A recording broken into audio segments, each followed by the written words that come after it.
Hello అందరికీ ముందుగా అందరికీ ఆషాఢ మాసం శుభాకాంక్షలు. నా పక్కన ఉన్న ఆవిడెవరో తెలుసా? తనే మా ఫ్రెండ్. మేమిద్దరం కలిసి మా దగ్గరలో ఉన్న ఎల్లమ్మ తల్లి టెంపుల్‌కైతే వచ్చేసాం. ఈరోజు ఫ్రైడే కదా అని చెప్పేసి టెంపుల్‌కైతే వచ్చాము. అయితే తను మామూలుగా అమ్మవారికి వారాలు పూజ చేసుకుంటారు కదా! దీపాలు పెట్టుకుంటూ. అలాగ తను 11 వారాలైతే పూజ చేసుకుందన్నమాట.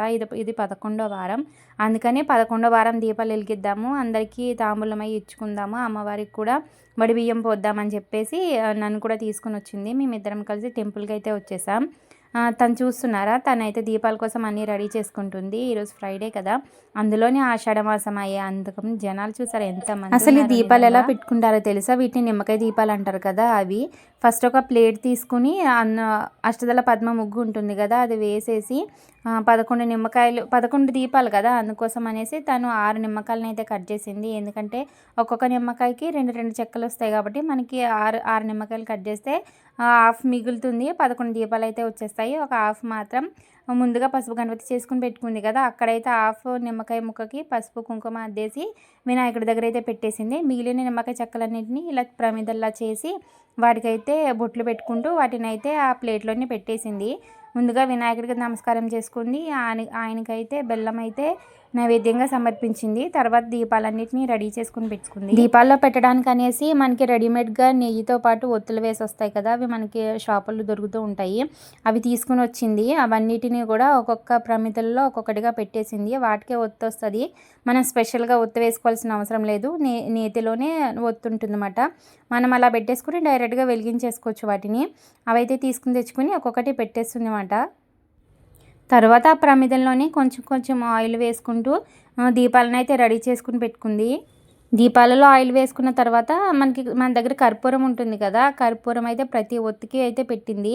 ఎందుకంటే కొంచెం కర్పూరం పెడితే దీపాలు అనేవి మంచిగా వెలుగుతాయి కదా! దానికోసం అనేసి ప్రతి దీపంలో ఉన్న ఒత్తికి కూడా కర్పూరం అయితే పెట్టి దీపాలను అయితే వెలిగించింది. దీపాలన్నింటినీ ఒక్కొక్కటిగా వెలిగించింది.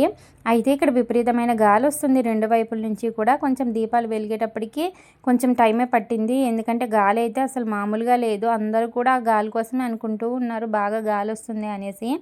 ఎలా అయితే మొత్తం మీద తల్లి దయతో దీపాలను అయితే మంచిగా వెలిగించేసింది. దీపాలన్నీ కూడా వెలిగించడం అయిన తర్వాత అసలు చాలా తృప్తిగా అనిపించింది మనసుకి కూడా. 11 దీపాలు 11 వారాలు పూజ చేసింది కదా! అలాగే 11 దీపాలను అయితే వెలిగించేసి ఫైనల్గా అమ్మవారికి నైవేద్యం కూడా చెల్లించేసి హారతి కర్పూరంతో పూజ అయితే ముగించింది. 11వ వారం కదా! కొబ్బరికాయ కూడా కొట్టేసి హారతి ఇచ్చేసి ఆ అమ్మవారిని అయితే మనసారా స్మరించుకుంది. తర్వాత మనకి 3 ప్రదక్షిణాలు చేస్తారు కదా! ఆత్మ ప్రదక్షిణ అంటారు. అలాగే నిలబడి 3 ఆత్మ ప్రదక్షిణలు కూడా చేసుకుని అమ్మవారిని అయితే మనస్ఫూర్తిగా కోరుకుంది. అయితే ఆషాఢ మాసం 11వ వారం 2 అసలు మంచిగా రావడం తనకు కూడా చాలా హ్యాపీగా అనిపించిందని చెప్పింది. ఎందుకంటే ఆషాఢ మాసం అనేది ఎల్లమ్మ తల్లికి చాలా విశేషమైన మాసం కదా! ఆ మాసంలో తనకు 11వ వారం రావడం కూడా తను కూడా చాలా హ్యాపీగా ఫీల్ అయ్యింది. ఆషాఢ మాసం అనేటప్పటికి అందరికీ బాగా బోనాలు అనేవి బాగా గుర్తొస్తాయి. అందులోనే హైదరాబాద్లో బోనాలు అంటే చాలా స్పెషల్గా జరుగుతూ ఉంటాయి. ఎవ్రీ సండే కూడా బోనాలతో అందరూ గుళ్ళకి మనసుకు కూడా చాలా డివోషనల్ ఫీలింగ్ అయితే వచ్చేస్తుంది. ఈ సండే నుంచే బోనాలు అనేవి స్టార్ట్ అవుతూ ఉంటాయి. కుదరలేని వాళ్ళు మధ్య మధ్యలో ఇచ్చేస్తూ ఉంటారు. ఒక్కొక్క వారం ఒక్కొక్క ఏరియాలో చాలా స్పెషల్గా జరుగుతూ ఉంటాయి. కొంతమంది శుక్రవారాలు మంగళవారాల్లో కూడా అమ్మవారికి బోనం అనేది సమర్పిస్తూ ఉంటారు. బోనంగా అమ్మవారికి బెల్లంతో చేసిన అన్నాన్ని కొత్త కుండ తీసుకొచ్చి ఆ కుండకి మొత్తం పసుపుతో బాగా అద్దేసి అమ్మవారి రూపంలాగా ఫేస్ని కూడా చేస్తూ ఉంటారు కొంతమంది. ఆ కుండ లోపలే బెల్లంతో చేసిన అన్నాన్ని పెట్టి పైన దీపం పెట్టి వేప మండలాలతో అందరూ కూడా బోనాలు తీసుకెళ్తూ ఉంటారు. ఇక్కడ నిజంగా బోనాలు అనేవి చాలా బాగా చేస్తారు. అంటే చేసే వాళ్ళకి చూసే వాళ్ళకి కూడా చాలా బాగా అనిపిస్తుంది. మా ఏరియాలో దగ్గరగా ఉన్న ఎల్లమ్మ తల్లి టెంపుల్ ఇది. ఎంత ఫేమస్ అంటే నిజంగా చుట్టుపక్కల జనాలు చాలామంది అయితే వస్తారు ఈ గుడికి. బోనాల రోజైతే అసలు అమ్మవారిని దర్శించుకోవడానికి కూడా ఖాళీ ఉండదు. పెద్ద క్యూ లైన్లో చాలా దూరం వరకు నిలబడి ఉంటారు. అంత పెద్ద పెద్ద లైన్స్ ఉంటాయి. అందుకని మేము మాత్రం ముందుగానే వెళ్ళి అమ్మవారిని దర్శించుకుని అయితే వస్తాము. ఎందుకంటే ఆ రోజు వెళ్ళాలంటే అంత పెద్ద పెద్ద లైన్లో కొంచెం కష్టమే అవుతుంది. అందుకని ముందుగానే వెళ్ళి మేమైతే దర్శనం చేసుకుని వస్తాము. ఆ రోజు కుదిరితే మాత్రం ఆ రోజు మామూలుగా వెళ్ళి దర్శనం చేసుకుని వస్తాము. ఇలాగ మామూలుగా పరమాన్నం అట్లా ఏమైనా తీసుకెళ్ళాలని అనుకుంటే మేము కూడా ముందుగానే తీసుకెళ్తాము. అయితే మా ఫ్రెండ్ మాత్రం పూజ మొత్తం కంప్లీట్ చేసుకున్న తర్వాత అమ్మవారికి వడిబియ్యం పోద్దామని అయితే వచ్చేసింది. అందుకోసం అనేసి ముందుగా ఒక ప్లేట్లోకి బియ్యం పోసుకొని అందులోనే పసుపు కూడా వేసేసింది. అయితే నేను వడి బియ్యం చేయడం చూడడం ఫస్ట్ టైం అట. నాకు కూడా తెలీదు ఎలా చేస్తారనేది. తను చేస్తుంటే చూస్తూ ఉన్నాను. అయితే ఫస్ట్ అయితే పసుపు అయితే వేసింది. తను ఒక్కతే కాకుండా 5గురు పేరంటాలతో కూడా ఏపిస్తారంట పసుపు. అందుకని ఒక 5గురం కలిసి పసుపు వేసేసి అందులోనే ఆవు నెయ్యి కూడా వేసేసి ఇలాగా అక్షింతలాగా అయితే తయారు చేసామన్నమాట. వీటినే వడి బియ్యం అని అంటారంట. వీటినే అమ్మవారికి అయితే సమర్పిస్తారంట. దానికోసం అనేసి 2 కొబ్బరి కుడకలు ఉంటాయి కదా, ఎండు కొబ్బరి కుడకలు, వాటిని కూడా పెట్టేసి అందులోనే పసుపు కొమ్ము, నిమ్మకాయ, ఇంకా ఎండు ఖర్జూరం కూడా పెట్టేసి తాంబూలం కూడా పెట్టింది. అలాగే అమ్మవారి కోసం అని ఒక పెద్ద నిమ్మకాయల దండ కూడా తీసుకొచ్చింది. దానిని కూడా పక్కన ఉంచేసి తర్వాత అమ్మవారి కోసం తీసుకొచ్చిన చీర, బ్లౌజు కలిపి తాంబూలంతో పాటు అమ్మవారికి అయితే సమర్పించడం కోసం అన్నీ రెడీ చేసుకుని పెట్టుకుంది. మా సైడ్ అయితే ఇలాగ వడి బియ్యం పోయడం అలా ఆనవాయితీ అయితే లేదు. అందుకని నాకు అసలు ప్రాసెస్ ఎలా ఉంటుంది అన్న విషయం కూడా తెలియదు. ఫస్ట్ టైం చూస్తున్నా, తను చేస్తుంటేనే చూస్తున్నాను నేనైతే. ఎవరైతే ఇక్కడ మేము అమ్మవారికి వడి బియ్యం కలుపుతున్నప్పుడు మాతో పాటు 5 కలపాలని చెప్పాను కదా, వాళ్ళు కూడా వడి బియ్యం అయితే కలిపారు. వాళ్ళే లాస్ట్ వరకు కూడా తాంబూలం తీసుకోవడానికి ఉండాలంట. అయితే ఈ విషయం అయితే మాకు తెలియదు. వాళ్ళే అన్నారు, వడి బియ్యం కలిపాం కదా, తాంబూలం తీసుకునే వరకు ఉండాలి అనేసి అనుకుంటున్నారు. వాళ్ళు చెప్పుకుంటున్నప్పుడే విన్నాం మేము కూడా. ఈ విషయం మాకు కూడా తెలీదు. ఫస్ట్ టైం తెలుసుకున్నాము. వడి బియ్యం కలిపిన వాళ్ళే తాంబూలం కూడా. ఫైనల్గా తన అమ్మవారి కోసం తీసుకొచ్చిన చీర, బ్లౌజ్ కూడా ప్లేట్లోనే పెట్టేసింది. తర్వాత ఆ ప్లేట్ తీసుకెళ్ళి గుళ్ళో ఉన్న పంతులు గారికి అయితే ఇచ్చాము. అయితే వారైతే అమ్మవారికి అయితే సమర్పించారు.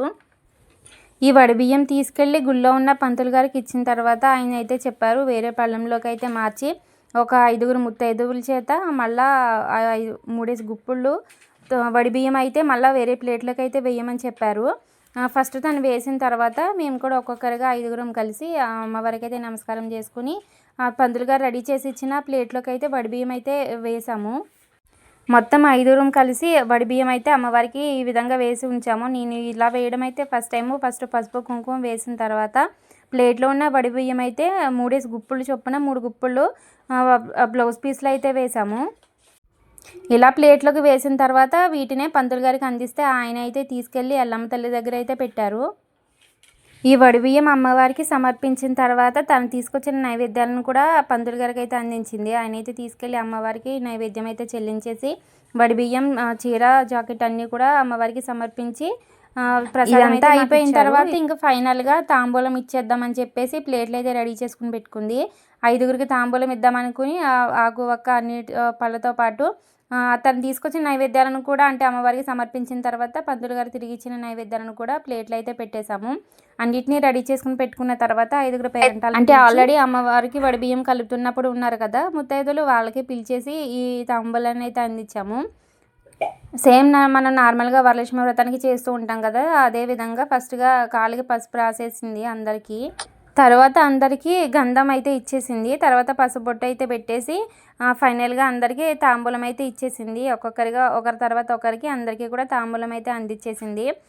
తాంబూలం తీసుకున్న వాళ్ళందరూ కూడా తనకు బొట్టు పెట్టి అక్షింతలు అయితే వేసి ఆశీర్వదించారు. తనైతే చాలా అంటే చాలా హ్యాపీగా ఫీల్ అయింది. ఆషాఢ మాసంలో అమ్మవారికి ఇంత హ్యాపీగా ఇది జరుపుకోవడం అనేసి చాలా హ్యాపీగా ఫీల్ అయింది. నార్మల్గా అయితే తనకి 11వ వారం లాస్ట్ వీక్ తోటి అయిపోయింది. కాకపోతే తను మాత్రం ఆషాఢ మాసంలోనే అమ్మవారికి నేను వడి బియ్యం పోయాలి అనే ఉద్దేశంతో ఒక వారం వెయిట్ చేసి ఆషాఢ మాసం కలిసిన తర్వాత తనైతే అమ్మవారికి వడి ఏదైనా సరే మనం ఇలా చెయ్యాలి అని మనం అనుకుంటే సరిపోదు, అమ్మవారి ఆశీర్వాదం కూడా కావాలి.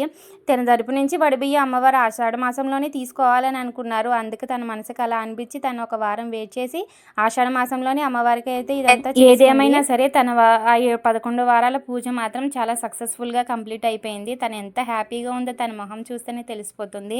తన స్మైల్ తోటే అర్థమైపోతుంది తన హ్యాపీనెస్ ఏ లెవెల్లో ఉంది అనేసి.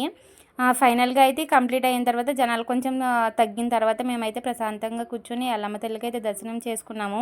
ఎందుకంటే మేము వెళ్ళే వరకు చాలామంది జనాలు ఉన్నారు. తర్వాత పంతులు గారు ఇచ్చిన ప్రసాదం ఉంటుంది కదా, అయితే నార్మల్గా కూర్చున్న వాళ్ళందరికీ నేనైతే పెట్టేశాను.